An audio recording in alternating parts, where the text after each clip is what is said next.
Allez, retour sur le plateau de Foot du Sport. C'est vrai que c'est tellement chaud qu'on a oublié les résultats, on a tout laissé de côté ce soir. Oui, pardon, Farid, excuse-moi. Ouais, je voudrais juste, pour pas oublier, remercier Amel Arbouche, donc journaliste au buteur, qui nous a permis de contacter assez rapidement, parce qu'on l'a fait hier soir, la direction du buteur. Donc merci à elle, voilà. Ok, merci. Puis donc là, sans plus tarder, écoutez, il y en a un qui fait vraiment le tour de tous les stades de France. Il tourne, hein, c'est vrai, il est connu. Oui. C'est notre ami Boula. Justement, lui, il connaît très bien un petit peu tous ces jeunes, et il a effectivement des choses à dire, que ce soit par rapport à Roulam ou à d'autres jeunes, et puis. Et surtout, effectivement, il faut quand même remercier tous ces clubs français qui emploient beaucoup de jeunes issus de l'immigration, qu'ils soient algériens, marocains ou tunisiens. C'est des centres de formation. Oui, bonsoir Boula. Ouais, bonsoir. Ça va? Ouais, ça va très bien et toi, Mohamed? Ça va, je te remercie. Boula, t'es énervé là. Écoute, toute l'équipe est là justement. Je voulais quand même que toi, c'est ce que je disais à l'instant, hein, tu tournes beaucoup sur les terrains de foot, et puis tu vois de plus en plus de jeunes issus de l'immigration dans les clubs, et qui finissent par rejoindre souvent les sélections africaines.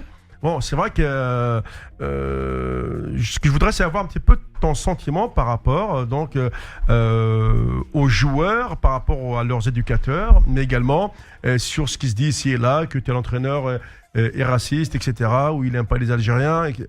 T'en penses quoi, toi? Des problèmes dans le football aujourd'hui, il y en a eu. Il y en a eu des problèmes.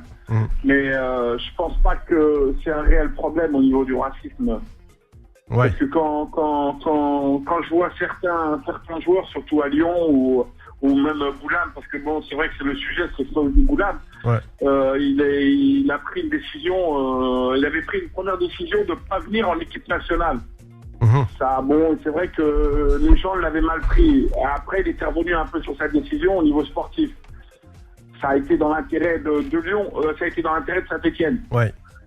Sa première réaction, ça a été dans l'intérêt de Saint-Etienne. Parce que bon, ça fait toujours plaisir auprès de l'entraîneur et auprès du club que le joueur n'est pas encore sélectionnable. C'est toujours un intérêt au niveau plus-value du joueur. Et il s'avérait que Fawzi, bon, après des interventions de la fédération algérienne, a fait un choix où il avait eu des promesses qu'il ne sera pas mécontent sportivement. Ça. Et puis bon, il s'avérait qu'il a pris une décision d'aller en équipe nationale. Et c'est vrai que dans cette période-là, il n'a pas joué. Après, c'est sûr que quand on lui dit tu vas venir, tu vas jouer, après il arrive dans son club, il arrive, son entraîneur, il sent qu'il n'a pas joué, il le voit différemment. Ouais, évidemment, ouais. Il part à la CAN, et il est sur le banc. Il joue pas. Ouais. Voilà, il est sur le banc, il joue pas. Bon, après, c'est pas le talent de Fawzi qui est mis en question.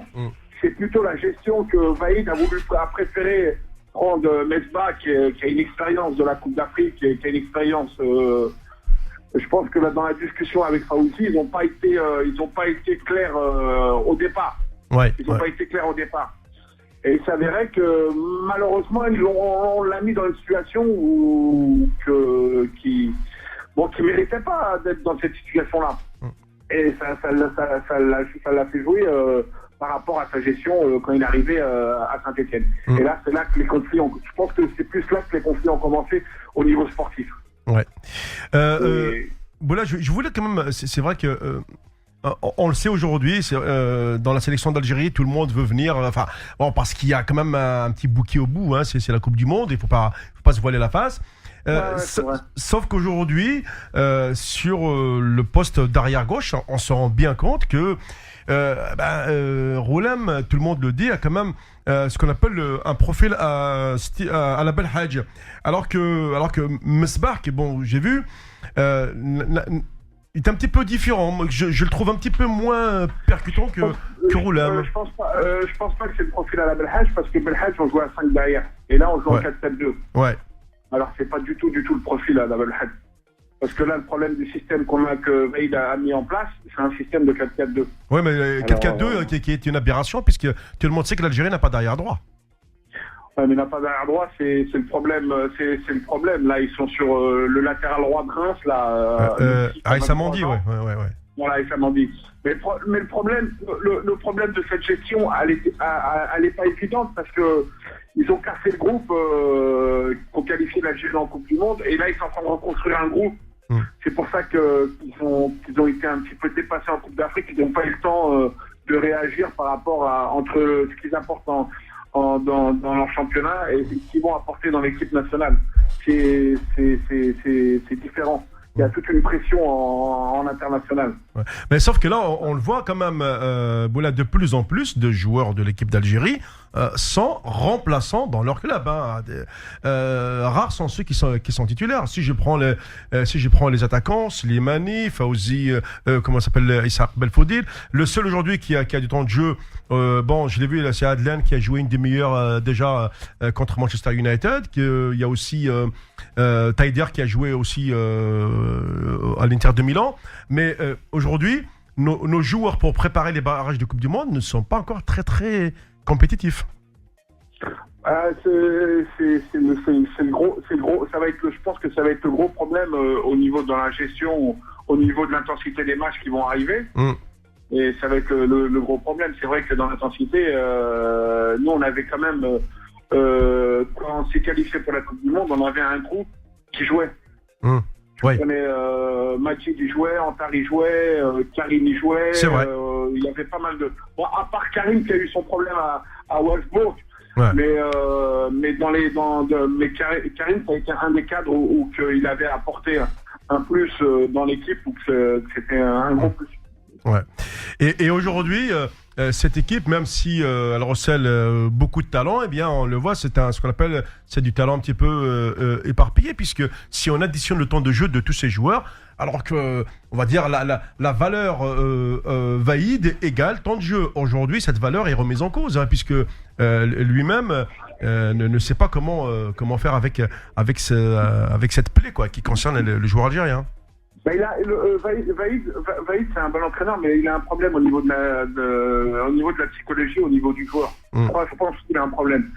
C'est vrai que tactiquement, c'est pas mal. Ouais. Mais dans la gestion humaine, déjà, dans son intervention au niveau de Riyad Boudebouz, je pense qu'il ne peut pas se permettre aujourd'hui de l'avoir affiché au niveau de la presse, tout en sachant que les Algériens, c'est très dur à placer. Ouais, c'est vrai. Quand tu me dis Slimani, quand tu me dis le cas des joueurs algériens, et ces joueurs-là, ils ne sont pas protégés dans le bon sens aujourd'hui. Quand tu regardes Fawzi qui revient de Coupe d'Afrique, qui n'a pas joué un match, et aujourd'hui, faut pas oublier cette gestion aussi.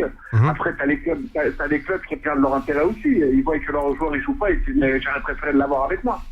Bien sûr. Oui, Boula, je voulais rebondir sur ce que tu dis là à l'instant, qui est assez intéressant. Quand tu parles de la gestion des joueurs, justement tout à l'heure je parlais de Isaac Belfodil face au Mali, lors du match Algérie-Mali, le fait que Vaïd Aliozik l'ait fait rentrer à 1 minute de la fin, qu'est-ce que t'en penses psychologiquement?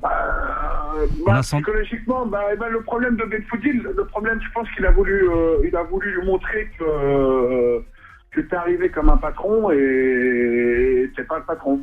Ouais, voilà.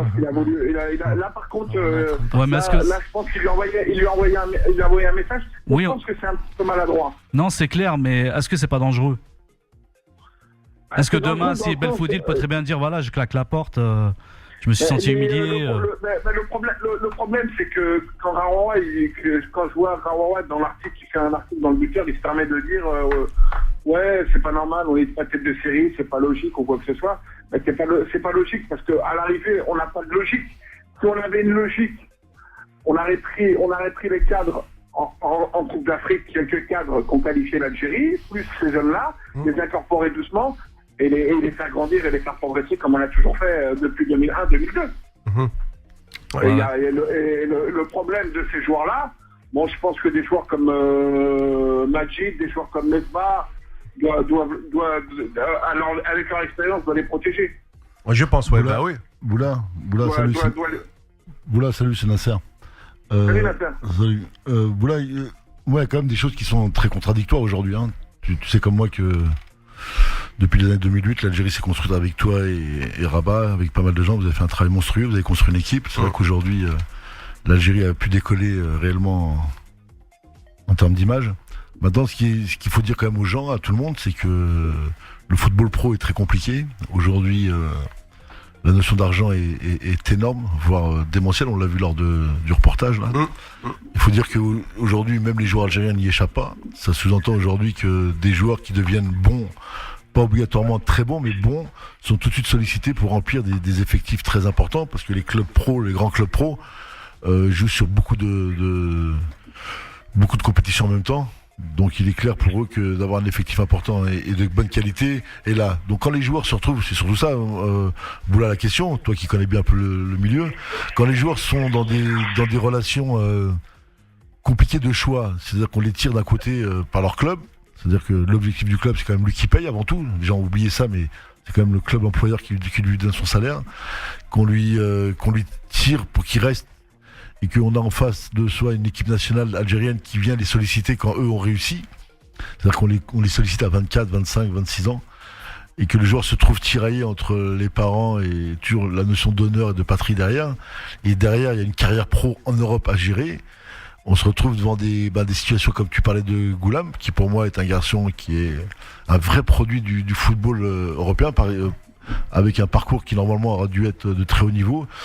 S'il avait fait le choix de ne pas aller en Algérie du tout, parce qu'il ne serait pas été en Algérie, il serait toujours dans son club, il serait toujours dans la logique. Et aujourd'hui, il a fait le choix de venir pour l'Algérie. Aujourd'hui, on en paye le pot. Mais cette histoire-là, on la connaît aussi quand mon frère jouait, quand j'ai connu, moi, les périodes des années 90. Les joueurs avaient les mêmes problèmes. C'est-à-dire qu'ils revenaient, les entraîneurs leur faisaient payer un peu le fait d'abandonner l'équipe là. Moi, je veux savoir, te dire simplement, est-ce que tu ne crois pas que les joueurs algériens surestiment, c'est-à-dire qu'ils font des choix? Est-ce qu'ils font des choix de jeu, des choix de salaire?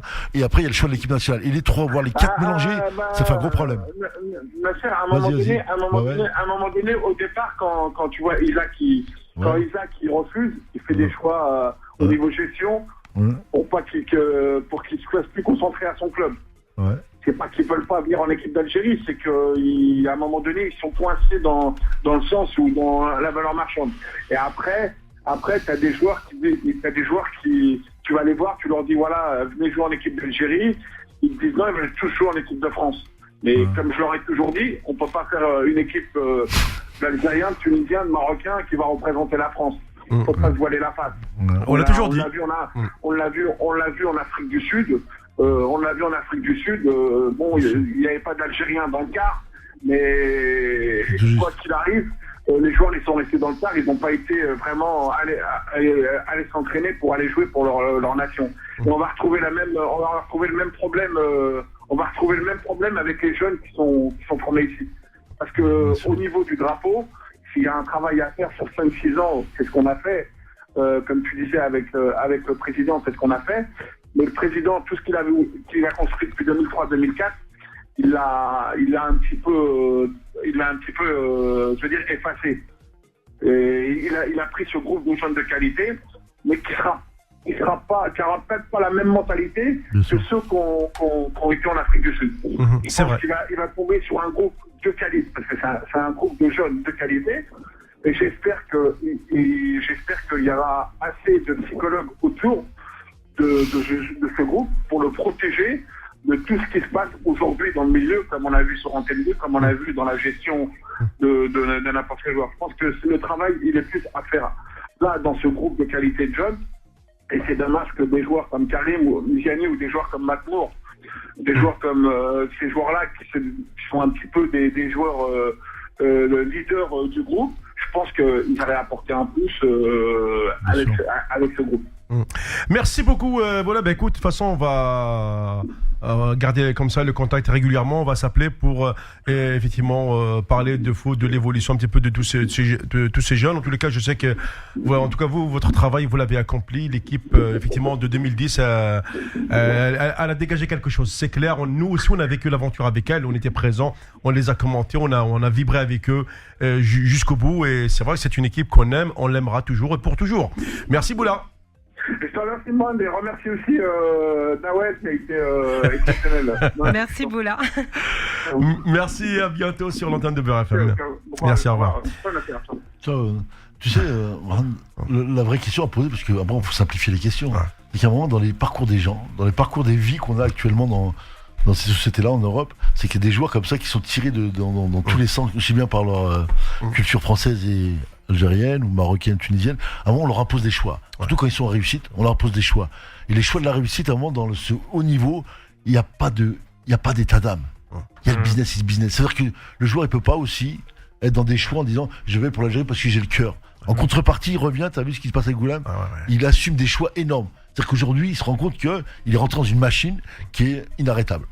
Où tu décides réellement de faire une carrière de haut niveau, et dans ce cas-là, les sélections nationales, tu fais comme Schuster, t'en fais pas.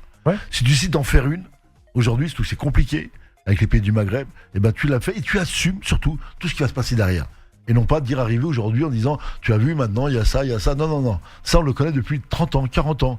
Il y a tous les joueurs qui ont joué en Europe, tu connais, ont vécu ça. Donc de toute façon, aussi, je te poserai une question après parce qu'il y a la dernière pause. On va parler quand même d'athlétisme parce qu'il faut quand même parler aussi de l'état calamiteux de l'athlétisme algérien, ce qui s'est passé aux JO, ce qui s'est passé aux Mondiaux. Non, en principe, je devrais avoir le DTN. On reste parce que j'ai quand même une question qui me brûle encore les lèvres, mais je la pose avant la pause. Alors, elle est très simple cette question. Si jamais l'Algérie ne va pas en Coupe du Monde, est-ce que tu penses que le groupe va éclaté et que beaucoup après trouveront des excuses pour ne pas faire la CAN 2015 voire la CAN 2017 parce qu'il faudra maintenant attendre à la Coupe du Monde de 2018. T'y crois, toi? Mon petit dernier est encore enrhumé. Encore? Ouais, c'est la 2e fois ce mois-ci. Je passe même plus par le médecin, c'est direct pharmacie pour faire le plein de médicaments. Ma pauvre, surtout que pas de médecin, pas d'ordonnance, donc pas de remboursement. À force, c'est ton porte-monnaie qui va attraper un très gros rhume. Parce que je vais dire...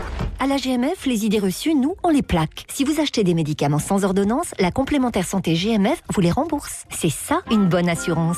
GMF, assurément humain. Et jusqu'au 31 octobre, la GMF vous offre les 2 premiers mois de votre assurance santé. Voir conditions en agence ou sur gmf.fr. Si tu remplaces ton ancienne chaudière par une chaudière à condensation, tu pourras recevoir jusqu'à 504 € en carte cadeau pour faire tes courses chez Leclerc. Tu pourras recevoir jusqu'à 504 €. Mais à qui tu parles? À personne. Non mais ça fait du bien de me dire que grâce aux primes énergie Leclerc, quand je fais réaliser des travaux d'économie d'énergie, je fais aussi des économies sur mes courses. Ah. Rendez-vous sur l'énergie-moins-cher.com pour simuler les économies que vous pourrez faire. Leclerc. Montant indicatif. Carte cadeau utilisable dans les magasins participants hors livret carburant. L'énergie notre avenir. Économisons-la. On ne sait pas pourquoi, le naturel revient toujours au galop. Je suis tout nu. Mais oui, pourquoi? Eh bien, on ne sait pas. Par contre, on sait pourquoi on va chez Domino's Pizza. Ah oui? Eh oui, Sublime Curry. La délicieuse pizza au poulet, poivron vert, kebab de volaille et sa sublime sauce curry est de retour. Et à 7 € seulement. Domino's Pizza, On sait pourquoi on y va. offre valable sur Sublime Curry Médium à emporter jusqu'au 3 novembre dans les Domino's participants. Elle assure cette Wi-Fi party. Sosh arrive chez vous et va retourner votre maison avec ses nouveaux forfaits mobiles plus Livebox à partir de 34,90 € par mois. Nouveau, profitez d'un forfait Sosh tout en un avec mobile, internet, TV et fixe à partir de 34,90 € par mois et sans engagement. Sosh, c'est dans la poche mais aussi chez vous. Sosh par Orange, exclusivement sur sosh.fr. Offre soumise à conditions, valable en France métropolitaine sous réserve d'éligibilité. Frais de résiliation de l'accès internet de 50 €, conditions sur sosh.fr. Sosh, vibrez sans engagement. Ce soir, de 18h à 20h, Food Sport. Avec Mohamed Marouf et tout son staff. Beurre FM, le sport en plus.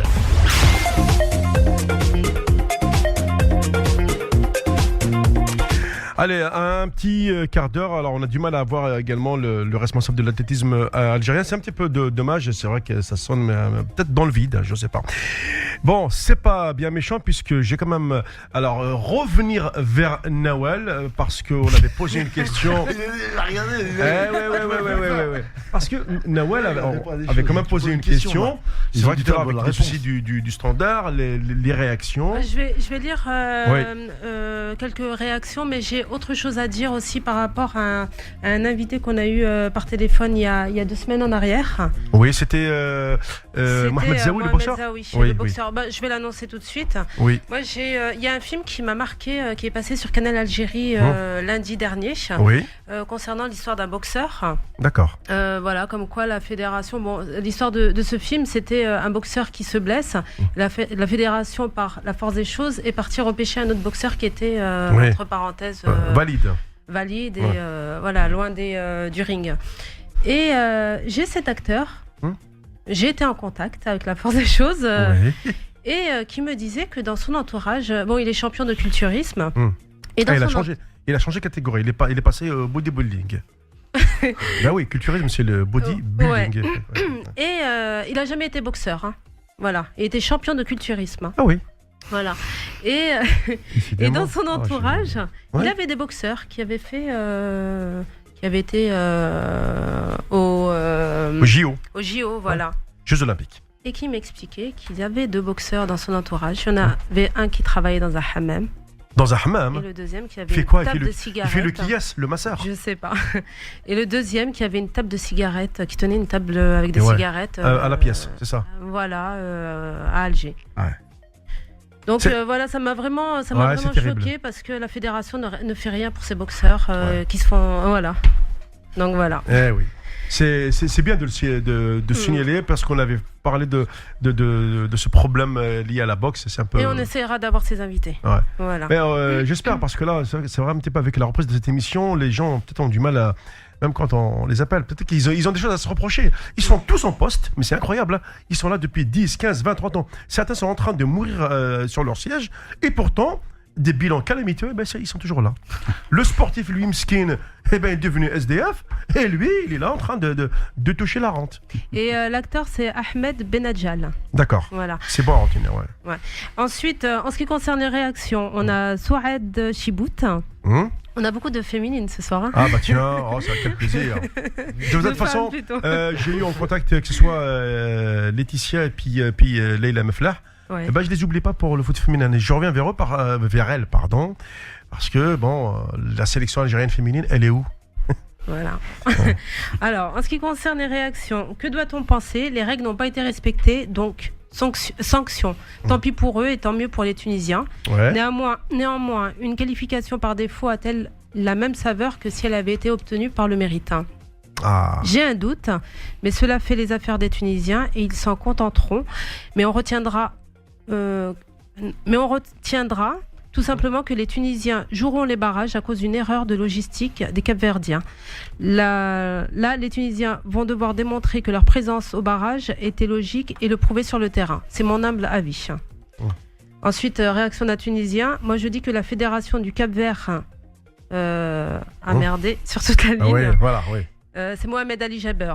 Cette fédération doit rendre des comptes. Quand un joueur fait une connerie, il paye. Alors la fédération doit payer.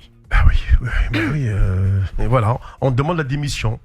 Et oui, chez nous, on a un proverbe qui dit en gros, marche ou crève, je bouge pas de mon poste. Tu me touches pas. Une dernière. Karim Oli-Power. Voilà, notre ami de soccer football. La FIFA n'a hélas pas fait son job comme il le fallait. L'info aurait dû remonter plus tôt. Ça devient une mauvaise habitude d'en arriver à chaque fois à réclamer pour avoir un gain de cause. Donc carton jaune pour la FIFA. Sinon, au-delà de tout ça, franchement, le Cap-Vert a mérité sa peine. C'est grave de les voir tricher à ce niveau de la compétition.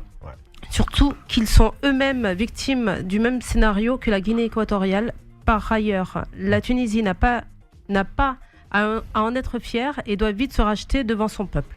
En tous les cas, pour l'instant, il n'y a pas de sélectionneur. Quand j'écoute comme ça les gens qui parlent, vous vous rendez compte qu'il y a des millions de personnes derrière les pays? Vous vous rendez compte que quand tu Cap-Vert se fait disqualifier, tu enlèves la joie qui a été acquise sur le terrain pour des millions de personnes. On ne parle pas d'un secrétaire et d'une personne. On met des pays en jeu là. Et qu'on arrive aujourd'hui à faire... Tu sais, le problème des réserves administratives, c'est le fait des pays développés, des colonisés par colonisés. C'est-à-dire que les gens qui maîtrisent le règlement, c'est ceux qui, en général, savent lire et écrire et savent comprendre entre les lignes d'un règlement. Et en général, les Africains, nous, on ne sait pas lire, on ne sait pas écrire. Mais le problème, c'est que dans tous les pays d'Afrique, on peut avoir ce qu'on veut dans les pays, dans la gestion de la pauvreté, mais dans le haut niveau, dans les établissements d'État, les ministères, les secrétaires sont quand même des monstres. Ce sont des gens qui sont formés à la haute technologie, voire à la haute compétence. C'est-à-dire que ça m'embête qu'aujourd'hui, en 2013, un mec soit surdi qui passe à travers. Et c'est pas possible à mes yeux. C'est pas possible à ces niveaux-là. En sachant que le match Cap-Vert-Tunisie était un match On peut pas dire que c'est un des matchs décisif pour la qualif. Voilà, qui était un match décisif. Donc on se prépare encore mieux dans ces matchs-là que comme on fait habituellement. Et qu'un joueur puisse passer comme ça à travers les failles et qu'il y ait une sanction aussi énorme de sanctionner un pays pour une histoire qui aurait pu être mise en cause. Là, moi je pense aux Cap-Verdiens qui ont gagné ça sur le terrain, eux. Et tout à l'heure, je sais plus quel auditeur parlait que la Tunisie a fait 2 points sur 9. Donc qui vient quand même se qualifier là.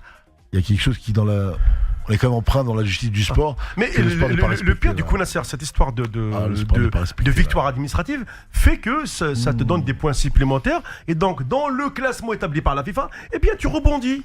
Ouais. C'est quand même extraordinaire. Double sanction, triple sanction. Ouais.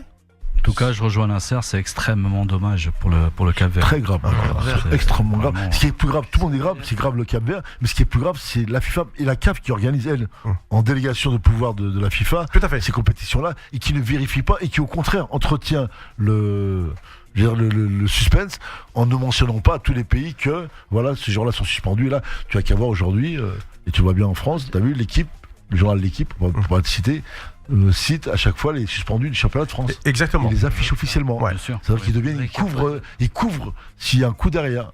Et nous, logiquement, moi je trouve que le terrain n'a pas été respecté, le sport n'a pas été respecté, surtout dans ces matchs à enjeu, c'est quand même une Coupe du Monde, on parle pas d'une Coupe d'Afrique. C'est une Coupe du Monde là. Oui, les gens dehors. Tu as fait raison, Nasser, il n'y a même pas de fluidité avec la FIFA et la CAF en fait. C'est là où on se demande où elle est l'information. Elle n'est même pas relayée là. Et après, je trouve ça simple. Je trouve que c'est un raccourci de taper simplement sur les doigts des fédérations. C'est rien du tout ça. Moi je pense au peuple, je pense aux gens là. C'est un raccourci. Tu vois, j'y vais pas, au fond de moi, je pensais que la Tunisie dit j'y vais pas. Tu te souviens, Nasser, le week-end dernier, le Cap-Vert qui gagne sur le terrain. C'est cruel. Juste après, rappelle-toi, après l'émission, on discutait tranquillement. Et puis. En fait, on attendait le fameux classement FIFA. Le classement est sorti mardi, la sanction est tombée mardi. Il a été suspendu en plus le classement. Il y a un premier classement qui a été validé par la FIFA, mis en ligne. Il a été suspendu et après dans la journée ils en ont mis un deuxième. Exactement. Tu sais, je vais dire une chose, tu sais que c'est tout simple. Tu as des délégués de match qui arrivent. Cette internation, ils arrivent normalement 48 heures avant le match. Donc de fait, eux, s'ils avaient simplement le listing des joueurs suspendus de la FIFA, qui elle ferait son boulot, le mec vient et vérifie simplement que dire lui ne joue pas. Pour pas qu'il y ait ça. Il n'y a aucune base de données. Donc si on met le flou là, c'est-à-dire que ce flou qui est mis en place, entretenu, ça intéresse des gens. Qu'on l'ait utilisé comme ça, c'est qu'il a été quand même mis en place ce flou. Si on avait fait ça et que les gens auraient dit non, nous on le fait jeu parce qu'on est sûr de notre fête, là c'est pour ta pomme. Mais là on a entretenu un flou qui a été utilisé à bon escient par des gens. Bien après. Et tu vas parler en plus d'un journaliste qui a relayé l'information 2 jours après, donc c'est un truc de fou. Alors, il nous reste quasiment. Pourquoi la question qui est dans nos Oui, non, parce qu'il reste quand même 5 minutes avant la fin de l'émission. On a quand même des choses à dire. La effectivement. Question, auditeurs, t'as dit quoi tout à l'heure? Non, tu m'as posé une question, t'as dit après la pub, et t'es parti sur autre chose. Non, la question, je te l'avais posée avant la pause, et je reviens dessus. Parce que, je le dis, bon, demain, on connaîtra le tirage au sort, donc les confrontations aller-retour. Donc, ma question est la suivante. Puisque tout à l'heure, tu avais bien parlé du problème des jeunes qui choisissent les sélections algériennes, marocaines ou tunisiennes. Or, ce qui va se passer, c'est que, admettons, cette génération ne va pas en Coupe du Monde. Que se passera-t-il dans leur tête? C'est après. C'est un travail de reconstruction. Ça dépend de ce qui va se passer dans le match. Oui, attends, Cannes 2015, Cannes 2017, mais Coupe du Monde 2018 seulement. Dans leur tête, c'est pas grave, dans leur tête, c'est des pros. Ils basculent. Le problème, c'est comment on va, si on passe en balle, c'est comment on va se passer les 2 matchs, surtout. Oui, le plan de carrière. Non, mais ce qui va se passer dans les 2 matchs, là. Parce que si tu parles d'élimination, il faut savoir ce qui s'est passé dans les 2 matchs. Après, peu importe, si ça passe, on continue notre chemin. Si ça passe pas, c'est sûr qu'il y a un bilan à faire, bureau fédéral, président, tout le monde, parce que c'est un objectif important. C'est que tout à l'heure, tu as dit que c'était pas un drame. Quand le président dit c'est pas un drame, ça sous-entend derrière qui dit ce n'est pas un objectif. Allez le chercher. Si on l'a, tant mieux. Si on l'a pas, on continue notre chemin. Et c'est pas ça l'histoire. C'est que l'Algérie a besoin de cette Coupe du Monde. Et tous les pays du monde ont besoin de cette Coupe du Monde-là. Bien sûr. Elle est emblématique. Non, mais elle est emblématique au-delà, on l'a parlé. Oui, Nasser. Rappelle-toi. Depuis 2010. Ce qu'il représente, c'est son poids qui représente, le Brésil. Et si on la loupe là, on va frustrer 40 millions d'Algériens que tu mets. Vous savez, on continue. Non, mais tu ne pourras pas continuer comme avant. J'ai quand même une histoire à vous raconter. Elle s'est passée il y a quelques jours. L'histoire du médecin, je te raconte. Non, il y a quelques jours, elle s'est passée. Elle s'est passée au Maracana. Bon, je vous la raconte. c'est ma fille qui est partie au Brésil. Ah, ma fille qui n'est pas du tout foot, hein. Je vous l'avoue, maintenant je le dis à l'antenne. Et puis, elle est partie au Maracana. Magnifique. Elle me dit, mais pas. Je dis, ne me le dis pas, je suis jaloux. Elle me dit, écoute, papa, le Maracana, c'est autre chose que ce que tu peux imaginer. Tu rentres au stade, elle fait, on s'est cru qu'on allait s'asseoir. Elle fait, non. Au Brésil, tu es debout pendant tout le match. Ça chante, ça danse. J'ai dit alors, elle me dit, écoute, c'est la plus belle ambiance de toute ma vie que je n'ai jamais rencontrée ailleurs. Je dis, écoute, désolé, ton père n'a pas vu le Maracana. Tu pourras le voir. Marhan, je vais dans ton sens. Je fais des anecdotes, je vais en sortir une. Ouais. J'ai eu la chance avec Saïd Lahmoud d'être au Maracana, moi et lui, invité par le club El Nassr. Ouais. Dans les loges du Maracana. Il y avait Real de Madrid et El Nassr sur le match. D'accord. Je peux te dire, j'ai vu les échanges de cadeaux là.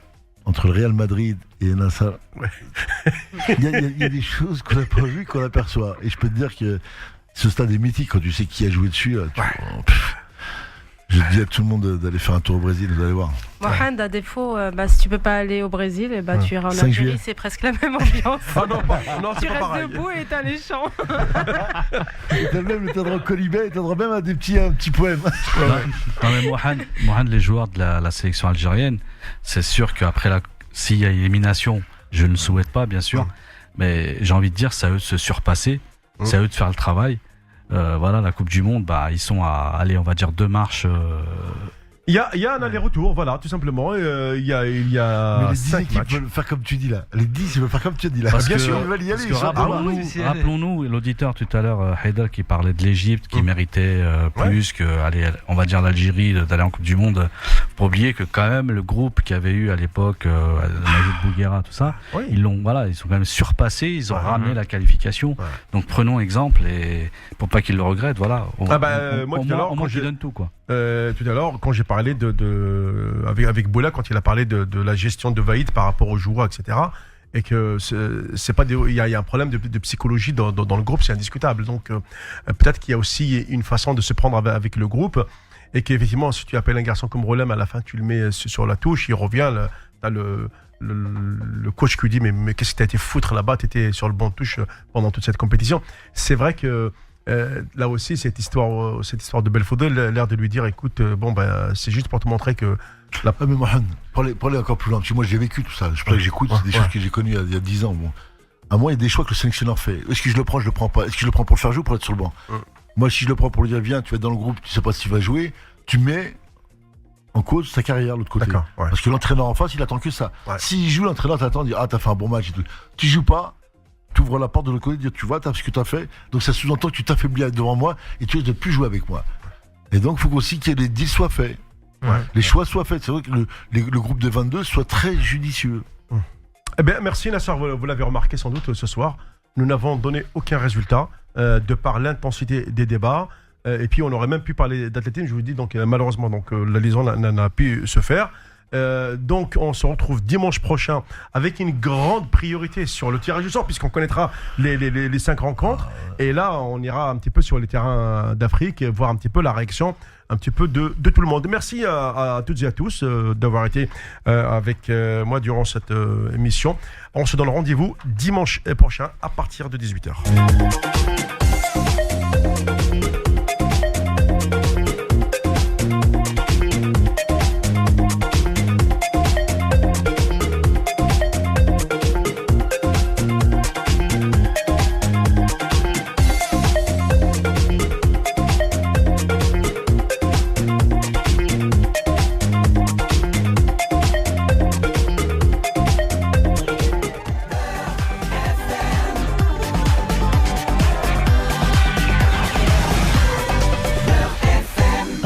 Et R&B. 20h, 21h, Café des artistes avec Mourad. Bonjour et bienvenue, je reçois ce soir jusqu'à 21h le musicien Khalil Shahin qui crée l'événement avec la sortie vendredi prochain de son 7e album appelé Kéros, suivi d'un concert juste le lendemain. Khalil Shahin est avec nous, donc merci d'avoir accepté l'invitation de Beurre FM. Bonsoir. Bonsoir Morad. On va parler du jazz, de cet album jusqu'à 21h, mais juste pour peut-être donner envie aux gens de rester avec nous, 1 heure de temps. Longueur monotone, je me dis toujours comment on trouve des noms comme ça à des morceaux non chantés. Le morceau a été fait, puis le titre est venu après. C'est combien poétique ça, parfois. C'est toujours comme ça, non, mais c'est vrai que les titres, je l'ai dit d'ailleurs un jour sur scène, c'est que les titres, on croit que ça a une signification, mais en vérité, ça n'en a aucune. C'est juste qu'on fait un morceau, et puis voilà, puis après, faut lui donner un nom. Mais là, il y a quand même une signification, parce que ce titre-là a été écrit à Tahiti, sur une île qui s'appelle Raiatea, qui est une île où il n'y a rien du tout, et je m'ennuyais à mourir et j'ai composé ce morceau. Donc voilà, c'était vraiment il y avait une histoire de longueur monotone. Donc il y a vraiment une histoire autour de ce morceau qu'on va écouter juste tout de suite, et on revient pour parler de cet album qui sera dans les bacs vendredi prochain. Khalil Shahin sur Beurre FM.